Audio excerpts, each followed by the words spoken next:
नमस्कार, Manoj Tiwari talk show में आपका स्वागत है।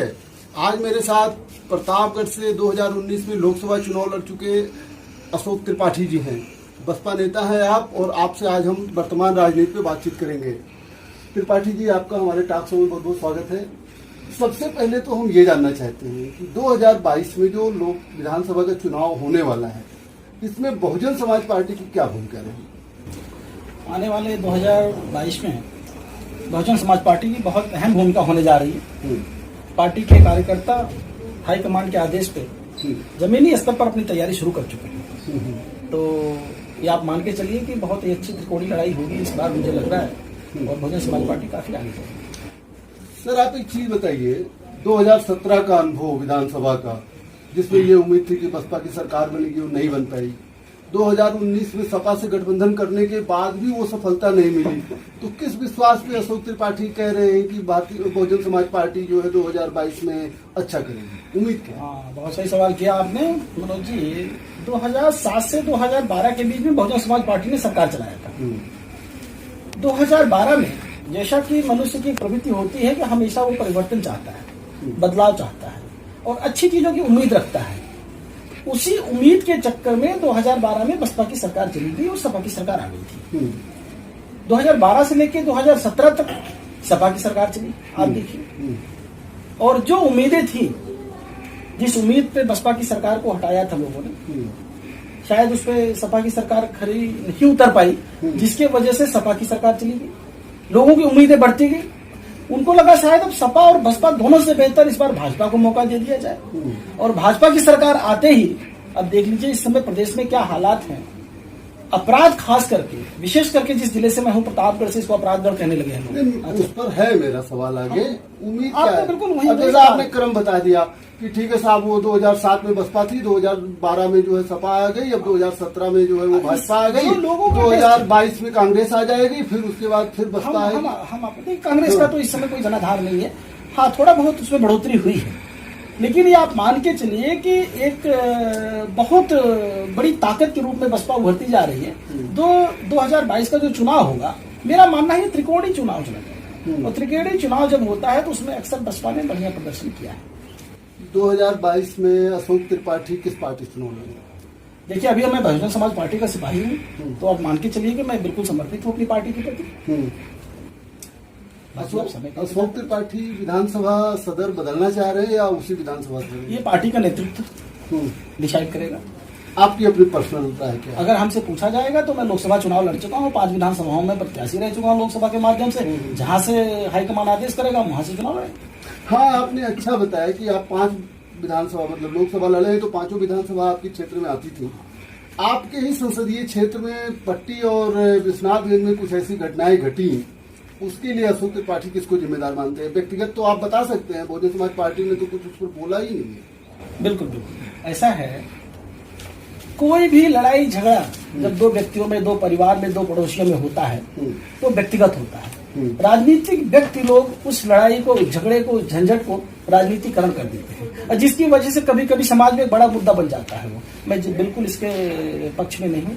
और जो अपराधी होते हैं वो चाहे किसी समाज के हों, वो बैकवर्ड हो, फॉरवर्ड हो, दलित हो, माइनॉरिटी हो, उससे हटकर irrespective of the caste and creed आप कानून अपनी कार्रवाई करना चाहिए। इसका राजनीतिकरण किया गया और कुछ नहीं। 2 व्यक्तियों की लड़ाई थी, 2 पड़ोसियों की लड़ाई थी, छोटे मोटे मुद्दे थे। ये तो मुद्दा बहुत बड़ा हो गया। उसको सुलझाने के बजाय लोगों ने उलझा दिया। बिल्कुल, सुलझाने के बजाय उसको उलझा दिया लोगों ने। तो प्रतापगढ़ की राजनीति पे ये मुद्दा कितना जो है प्रभाव डालेगा? कोई प्रभाव नहीं डालेगा। समाज में बड़े बुद्धिजीवी लोग हैं, समझदार लोग हैं, वो दोनों पड़ोसी का लेख हो जाएंगे और ये मुद्दा वही समाप्त हो जाएगा। जिनको उछालना था उन्हें उछाल दिया और कुछ नहीं। अच्छा, एक नेता के रूप में सर आप बताइए कि 2022 में आप उत्तर प्रदेश में कोई गठबंधन देखते हैं या फिर सब अलग अलग ही लड़ेंगे? अभी कहना अनुचित होगा, अभी समय है। आप 2-4 महीने और इंतजार करिए, क्योंकि ये जो गठबंधन होता है, प्री पोल अलायंस जो भी करते हैं लोग, ये हालात को देख के करते हैं। अभी राजनीतिक परिस्थितियां किस तरह से परिवर्तित होंगी प्रदेश में, ये आने वाला समय बताएगा। थोड़ा सा और वक्त का इंतजार करिए, 4-6 महीने में आपको जैसे समझ में आ जाएगा। पिछली बार अभी लोकसभा में गठबंधन हुआ था। लोकसभा गठबंधन जैसे ही लोकसभा का चुनाव खत्म हुआ, आप ही की पार्टी ने जो है वो गठबंधन तोड़ दिया सपा किस से। परिस्थितियों में दोनों हाईकमान के लोगों ने फैसला लिया? नहीं, दोनों ने नहीं, खाली बसपा ने तोड़ा एक तरफा। एक हाथ से ताली नहीं बजती, दोनों तरफ से गलतियां हुई होंगी। कुछ मनमुटाव हुआ होगा, कुछ मिसअंडरस्टैंडिंग हुई होगी, उसको सुलझाना चाहिए था आपस में बैठ के, नहीं तो सुलझा। फिर क्या उम्मीद है कि अब तो इतना बड़ा कोई गठबंधन हो ही नहीं सकता? देखिए, ये राजनीति में हालात फैसला करते हैं और व्यक्ति हालात के आधार पर ही कोई निर्णय लेता है। किसी भी पार्टी का कोई भी हाईकमांड हो, मुखिया हो, उस हालात पे सारी चीजें चलती हैं। तो वो समय बताएगा, वक्त तय करेगा इस चीज को। चलिए, अच्छा, 3.5 साल वर्तमान प्रदेश सरकार को बीत चुके हैं। अशोक त्रिपाठी भारतीय जनता पार्टी की सरकार से उत्तर प्रदेश में कितना संतुष्ट है? हाँ, ये बहुत बड़ा सवाल किया। कितना संतुष्ट क्यों पूछ रहे हैं आप? आपको पूछना चाहिए कि आप क्यों असंतुष्ट हैं। तो ये तो आप बताएंगे ना? मैं बता रहा हूँ। सिर्फ मुझे आप कुछ मुद्दे बता दीजिए जिन मुद्दों पे भारतीय जनता पार्टी ने सरकार बनाया था। हमारे मतदाताओं को, हमारे प्रदेशवासियों को, हमारे नागरिकों को जिस तरह से गुमराह करके सरकार बनाई गई, लच्छेदार भाषण देके ख्याली पुलाव बनाया नेताओं ने सबके मन में कि अब सब कल ही राजा महाराजा सारे मतदाता हो जाएंगे। ये आपको पता है किस तरह से उन्होंने गुमराह किया, और जिसका एहसास अब सबको हो रहा है। तो मुझे लगता है लगभग 60 से 70% उनके मतदाता असंतुष्ट हो गए। बीजेपी के मतदाता 60% लगभग असंतुष्ट हो गए। वो जो कट्टर अंधभक्त है, जिनको कुछ समझ में नहीं आता, वो तो कभी भी दीवाने रहे। वो तो हर पार्टी में बस वो तो हर जगह पे रहते। वो कहावत है ना, बेगानी शादी में अब्दुल्ला दीवाना वाली हाल है उन लोगों की। अच्छा, जैसा कि आगामी कुछ दिनों से देखा जा रहा है कि बहुजन समाज पार्टी में तमाम नेता निकाले गए, तमाम लोग निकाले गए, इस स्थिति में जो है बहुजन समाज पार्टी को आप कितना मजबूत मानते हैं? 2022 आप मुझे एक भी समर्पित कार्यकर्ता बता दीजिए जिसको निकाला गया हो। मैं आपका मित्र हूं, अगर आपके साथ में दगाबाजी करने लगूंगा तो आप मुझे दोस्त तोड़ेंगे कि नहीं? मैं बहुत लोगों का नाम जानता हूँ, बहरहाल मैं ज्यादा डिबेट में इसके जाना नहीं चाहता। अशोक त्रिपाठी से बात आगे भी जारी रहेगी। वक्त है एक छोटे से ब्रेक का।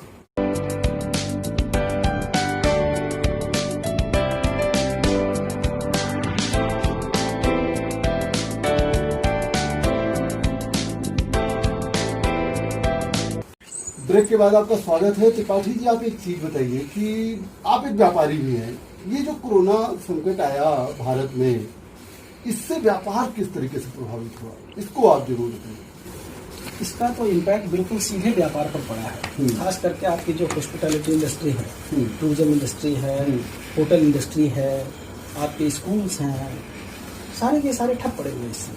तो हमारी अर्थव्यवस्था पे सीधे प्रहार किया है कोरोना ने, क्योंकि सारा कारोबार एक दूसरे से जुड़ा है, कोरिलेटेड। और जब बिजनेस इंटर रिलेटेड होता है तो अगर एक चेन टूटती है तो सारे पे उसका प्रभाव पड़ जाता है। और आप स्वयं देख रहे हैं इस समय जो ये शहर के बीचों बीच आप बैठे हैं, शहर पूरा वीरान है, ये कोरोना की ही देन है, और कोरोना की भी देन है और कुछ हमारे मिसमैनेजमेंट की देन है। नहीं, भारतीय जनता पार्टी तो कहती है कि आपदा ने एक अवसर दे दिया है हमको, इस अवसर का लाभ उठाना चाहिए। एक व्यापारी के रूप में, एक नेता के रूप में भी आप क्या देखते हैं, समाज किस तरीके का लाभ उठा रहा है? लाभ उठा रहा है कि ये बड़े और कुछ हो रहा है? बड़े दुर्भाग्य की बात है कि अगर कोई सरकार, कोई पार्टी, कोई नेता, कोई प्रतिनिधि ऐसा कहता है कि हमारे लिए ये एक मौका है, इसका फायदा उठाना चाहिए, तो ये गलत है। उनका जो कहने का तात्पर्य है, मैं उसको समझ रहा हूँ। प्रिविलेज मिला है जनता को सर्व करने के लिए, जनता की सेवा करने के लिए, उनको मुसीबत से उबारने के लिए, ना कि राजनीतिकरण करने के लिए। आप देख लीजिए, कोरोना का बिल्कुल राजनीतिकरण कर दिया गया है। हमने ये किया, हमने 5 किलो चावल बांट दिया, 1 किलो चना बांट दिया, हमने ये कर दिया, फलाना कर दिया, ढेमा। आपको लगता है ये कोरोना का समाधान है? ये कोई लड़ने का तरीका है? नहीं, ये अस्थायी हल तो नहीं है। रोजगार के लिए जैसे 20 लाख करोड़ रुपए का पैकेज दिया, फिर यूपी सरकार कहती है कि हमने जो है 50 लाख मजदूरों को नौकरी दिया, तो वो मनोज जी मुझे इसमें बोलने दीजिएगा। आप पढ़े लिखे व्यक्ति हैं, अच्छे एंकर हैं जी। हमने 20 लाख करोड़ का पैकेज दिया, हमने व्यापार दिया, ये सिर्फ कागजों में दिया या धरातल पे दिया? There are 2 things. एक होता है कि आपने जो कहा उसको मेटेरियलाइज कर दिया ग्राउंड पे। ये ग्राउंड रियलिटी को एक्सेस नहीं कर पा रहे हैं। हवा में तो बिल्कुल हवाई फायर करते जा रहे हैं, लेकिन आप धरातल पे उसको कितना इम्प्लीमेंट किए हैं? आप 20 लाख करोड़ दिए हैं, किसके माध्यम से दिए? मेरा एक सवाल है सरकार से। आपने 20 लाख करोड़ तो दे दिया, बट उसका मोड ऑफ इम्प्लीमेंटेशन क्या है? किस प्रोसेस से जा रहा है वो? कुछ दिन पहले चल रहा था कि वो एमएसएमई की, हाँ, जो पुराने माइक्रो स्केल उद्योग है उनको मिल रहा है। को दे रहे हैं। आप में प्रतापगढ़ जिले के मुख्यालय में आप बैठे हुए हैं, आप जरा घूम लीजिए, आधा घंटे पता कर लीजिए कि यहाँ कितनी एमएसएमई की यूनिट्स हैं। भाई, आप एमएसएमई यूनिट्स लगाने के लिए पैसा दे रहे हैं या जो चल रही है उसमें इन्वेस्टमेंट कर रहे हैं कि जिससे रोजगार पैदा हो जाए? तो जब यूनिट ही नहीं होगी तो रोजगार कहाँ से आएगा? और मुझे तो लगता है 20 लाख करोड़ का भी जो है वो हवाई और जुमलेबाजी ही कहने है। का मतलब कि लोगों को नए रोजगार उत्पन्न होने चाहिए, न कि पुराने में ही इन्वेस्ट होना चाहिए। आप नया रोजगार उत्पन्न करना चाहते हैं, उसके लिए आपको क्या करना होगा? हम आपसे, जहां तक मेरी जानकारी है, मेरा नॉलेज है, मैं आपको बताऊं, किसी भी चीज को आपको इम्प्लीमेंट करने से पहले उसकी रिक्वायरमेंट देखनी पड़ेगी कि उस चीज को हमें क्या क्या आवश्यकताएं हैं। एक इंडस्ट्री आप लगाते हैं, एक इंडस्ट्री लगाने के लिए आपको आई थिंक पहले तो M⁴ जमीन की जरूरत है, लेबर की जरूरत है, पूंजी की जरूरत है, motive, power, machinery and management. उसके बाद सारा चीज सॉल्व होगा। और सबसे important factor is the management. जब आपका मैनेजमेंट ही गड़बड़ है तो मनी, मटेरियल, मोटिव, पावर सब बेकार हो जाता है। तो फिर आप कागजी कार्रवाई करते रहिए, अखबारों में करते रहिए, 11 रत्नों को लेकर मीटिंग करते रहिए, कल से हमने ये कर दिया, कल से हमने 1000 डाल दिया। किस तरह चलेगा? मैं आज आपको बता दूं, ये कोरोना और सर्वाइवल की लड़ाई चल रही है। अब लोग कोरोना से कम लड़ रहे हैं, सर्वाइवल के लिए ज्यादा लड़ रहे हैं। अभी मैं गांव से आ रहा हूँ तो बिल्कुल आप कस्बे में चले जाइए, गांव में चले जाइए, लोग करेला, भिंडी, मछली लेके सड़क पे उतरे हुए हैं। ना उनके पास सैनिटाइजर है, ना उनके पास मास्क है। ऐसे लॉकडाउन का क्या मतलब? जो बाहर से मजदूर आए उनको काम यहाँ नहीं मिल रहा है, बिल्कुल नहीं मिल रहा। आप बॉम्बे से 10 लोग आ गए, उनके पास 10 कट्ठा खेत था, 10-20 खेती करने लगे, तो क्या उसको रोजगार मान ले हम? गवर्नमेंट का दिया हुआ रोजगार तो नहीं है। वो तो पहले भी था। पहले उनके पास अच्छी अपॉर्चुनिटी मिल रही है, बॉम्बे चले गए, गुजरात चले गए, अहमदाबाद चले गए, कश्मीर चले गए। आज उस अपॉर्चुनिटी से वंचित हो गए कोरोना की वजह से। वो गांव आए, अपने 10-20 की खेती करने लग गए। किसी ने थोड़ी मोटी छोटी मोटी दुकान लगा दी, पान बीड़ी सिगरेट बेचने लगा। तो वो रोजगार नहीं है, उसमें सरकार का क्या योगदान है? वो तो हालात में उसको मजबूर कर दिया, वो सर्वाइवल के लिए लड़ रहा है। This is a fight of survival जो वो कर रहा है बंदा। अगर सरकार जो है एक ब्लूप्रिंट तैयार करे, उसका प्रॉपर रोड मैप हो, हम ये करेंगे, हमारे अंदर 75 जिले हैं, एक जिले की हमारी इतनी पॉपुलेशन है, आप समझिएगा, और इस पॉपुलेशन में हमारे कितने स्किल्ड हैं, कितने अनस्किल्ड हैं, उसके लिए एक प्रॉपर टीम बना दे जो मॉनिटर करे। और उनका भाई जो बॉम्बे में रहा, जो दिल्ली में रहा, जो अहमदाबाद में रहा, जो सऊदीया में रहा, जो चाइना में रहा, जो अमेरिका में रहा, जो आज लौट रहा है अपने गाँव को, अपने वतन को, तो उसके अंदर जो स्किल है उसका प्रॉपर यूटिलाइजेशन गवर्नमेंट को करना चाहिए। जो एक रिसोर्स बन के आया हुआ है हमारे पास, उसने ट्रेनिंग सऊदीया में लिया है, कनाडा में लिया है, सिडनी में लिया, मतलब नहीं है। उसके अंदर जो टैलेंट है उसका सदुपयोग करें। बहुत लोग मांग करते थे कि अगर शिक्षा को रोजगार मतलब जरूरी बना दिया जाए, रोजगार को मौलिक अधिकार बना दिया जाए, उसी तो टाइप शिक्षा दी जाए, किसी को जाने की कहीं जरूरत ही ना हो, जरूरत ही नहीं पड़ेगी। चलिए सर, हम लोग राजनीति में थोड़ी सी बात करते हैं। आप सदर से विधायक रहे, सदर से आपने चुनाव लड़ा बसपा से, उसके बाद सदर में जो है दोबारा चुनाव हुआ, उपचुनाव हुआ। राजकुमार पाल जो इस समय अपना दल के विधायक हैं, अशोक त्रिपाठी उनके कार्यों से कितना संतुष्ट हैं? देखिए, एक्सपेक्टेशन आप उससे कीजिए जिसके अंदर डिजर्वेशन हो। ये मेरा मानना है। अभी कुछ विधायक हमारे एक्सीडेंटल बने, हम किसी को व्यक्तिगत तो आप मानते हैं राजकुमार पाल जो है वो डमी विधायक है? मान के चलिए हालात ने उनको मौका दिया और बस मौके की विधायक है। तो किसके बीच में डमी थी? भाजपा और अपना दल के बीच में? अब बीच में वो तो राजकुमार जी बेहतर बता पाएंगे कि वो तीर किसी और का है, कमान किसी और का है। ऐसा मानते हैं आप? भाई स्टीरियोटाइप आपका, कैसेट हम जो डालेंगे वही आवाज तो निकलेगी। अच्छा सर, एक चीज और, आप तो अनुभवी आदमी हैं, धन्यवाद। राजनीति में आज क्या ट्रेंड बदल गया है? बहुत सारी, क्योंकि परंपरागत आप समझ और लीजिए, आज की राजनीति जो है पहले एक राजधर्म थी, सेवा के रूप में लोग लेते थे। नाउ राजनीति जो है it has become a profession, ये बिजनेस बन गया हम लोगों का। अब लोग 99% राजनीति में जाते हैं सेवा के भाव से नहीं जाते हैं। उनका एक मकसद होता है, जाना है, रुतबा होना है, धन दौलत पैसा गाड़ी जमीन जायदाद ये होना है। ये सवाल मुझसे पहले भी एक बार किया गया था 2017 में। राजनीति एक बहुत बड़ा इंस्ट्रूमेंट है। मुझे एक अच्छे चैनल के एंकर ने पूछा था कि आप सारा काम जो है बिना राजनीति किए भी कर सकते हो, तो आप राजनीति में क्यों जाना चाहते हैं? बिल्कुल, मैं आज आपको बताऊं, एक छोटा सा उदाहरण दे रहा हूं। एक एमएलए और एमपी बनना मतलब क्या है? You are going to hold command on a institution. बिल्कुल, एक डीएम होता है, वो एक इंस्टीट्यूशन है, इज नॉट एन इंडिविजुअल। बिल्कुल बिल्कुल। आज मैं बहुत बड़ा समाजसेवी हूँ, मनोज भाई आप बहुत अच्छे व्यक्ति हैं, बहुत पढ़े लिखे व्यक्ति हैं, बहुत बड़े समाजसेवी हैं। कल आपके इस टीम से किसी व्यक्ति के साथ भगवान न करे कोई अन्याय होने लगे, आप थाने में जाके थानेदार को FIR देंगे, 3 दिन आपको घुमाता रहेगा, पहले तो FIR मिलेगी। फिर आप जाएंगे लोकल विधायक को पकड़ेंगे तो आप किसी तरह आपकी FIR दर्ज की जाएगी। और कहीं अगर आप FIR किसी गुंडे माफिया के खिलाफ दे रहे हैं तब आपकी FIR दर्ज नहीं की जाएगी। ये राजनीति मैं कंप्लीट कर रहा हूँ। तो पहले की राजनीति में जो सेवा भाव था वो था कि न्याय और अन्याय के बीच में फैसला दे देना कि भाई ये अन्याय हो रहा है, हम इनके साथ। अब क्या है, अगर आपने किसी माफिया को या उसके चमचे के साथ कोई अन्याय कर दिया है, उसने आपके साथ, तो आप FIR दे। लेकिन अगर आप विधायक बन गए तो 1 मिनट के अंदर में आपकी FIR दर्ज होगी और बड़ा से बड़ा माफिया मैं यही कहना चाह रहा था। दो बात दुरुपयोग हो रहा है। दो बातें सर। पहली बात तो ये है कि अभी आपने कहा कि विधायक बनने के बाद में FIR करवा सकते हैं, और चीजें करवा सकते हैं। विधायक का काम ही नहीं है।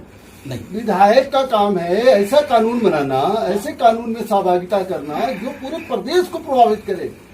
बिल्कुल मनोज जी, आज जो है आज जो आपका कानून है, IPC, CRPC, police act, evidence act, जितने भी कानून हैं संविधान ने हमें दिया है, एक भी कानून में कोई कमी नहीं है, इम्प्लीमेंटेशन में प्रॉब्लम है। वो मैं समझ सकता हूँ, लेकिन जो विधायक बनते हैं आज वो पड़ोस का झगड़ा ज्यादा निपटाते हैं, विधायी कामों में वो कम ध्यान देते हैं। फर्क है। जो आपने पूछा उत्तर यही है, राजधर्म का पालन नहीं कर रहे हो। तो आप तो खुद ही कह रहे हैं कि FIR नहीं हो पाती, इसलिए नहीं हो पाती है, इसलिए विधायक बनना जरूरी है कि जब एक गंदा बेट, एक माफिया, एक डॉन एक आदमी की जमीन हड़प रहा हो, तो मेरा कहने का मतलब है कि उसमें विधायक और सांसद का बहुत बड़ा रोल होता है कि एक गरीब आदमी के लिए भी वो FIR दर्ज करा सकता है थानेदार और SP से कह के, और ऐसे वो घूमता रहेगा, 3 दिन धरना दिया रहेगा, भूखा मर जाएगा, फायदा सुनेगा, ले लात मार के भगा। अच्छा, आपको नहीं लगता कि अब जो है, जैसे पहले क्या था कि कुछ आजाद उम्मीदवार बहुत वोट पा जाते थे अपने व्यवहार पे, और अब वो चीज नहीं रह गई। कितना भी पॉपुलर नेता हो, वो जो है जनता में अपनी छवि वोट कैसे नहीं बना पाता। हाँ, ये है, मैं आपको ये मेरा मानना है, व्यक्तिगत सोच है, मैं आपसे बताऊँ। पहले जो था, आज के 10 साल पहले का जो ट्रेंड, 15 साल पहले, 10 साल, उसमें लोग इमोशनली लोगों से जुड़े रहते थे, और जब आदमी इमोशनली किसी से जुड़ा रहता है तो उसको अच्छा बुरा भला बिल्कुल समझ में नहीं आता है। भाई मैं मनोज तिवारी जी का व्यक्ति हूँ, मैं इन्हीं को वोट दूंगा, वो जीते चाहे हारे। हाँ। आज के समय में मतदाताओं ने ये रियलाइज कर लिया वैल्यू ऑफ द वोट। उनको पता है कि 3 व्यक्ति लड़ रहे हैं, ABC, Manoj Tiwari ji C number पे हैं, हम इनके आदमी हैं, लेकिन ये चुनाव नहीं जीत रहे हैं, तो हम वोट बर्बाद नहीं करेंगे। अब मतदाता जागरूक हो गया, रहेगा आपका व्यक्ति, इमोशनली आपके साथ जुड़ा रहेगा, दुख सुख में आपके साथ खड़ा रहेगा। आप जहाँ कहेंगे 12 घंटे 24 घंटे खड़ा रहेगा, तो लेकिन अपने वोट को बर्बाद नहीं कर। इस तरीके से आपको नहीं लगता कि जो है चुनाव ये 2 ध्रुवीय होता जा रहा है, और लोकतांत्रिक दलों की अस्तित्व समाप्त होते जा रहे हैं? बिल्कुल, अब लोग सोचते हैं कि भाई जो जिताऊ प्रत्याशी है उसके साथ जुड़ जाते हैं, क्योंकि वो जीतेगा तो कम से कम उसकी नजर में हमारी वैल्यू तो बड़ी रहेगी, हमारा काम तो नहीं रुकेगा। अब लोग ज्यादा स्वार्थी हो गए, मैं आपको बता दें, ये वजह। अब ये नहीं समझते कि योग्य कैंडिडेट है, अगर निर्दलीय तो उसको दे दे, पूरे समाज का भला करेगा। अब उनको लगता है कि हमारा व्यक्तिगत लाभ होना चाहिए। जी, अशोक त्रिपाठी से बात जारी रहेगी। वक्त है बहुत छोटे से ब्रेक।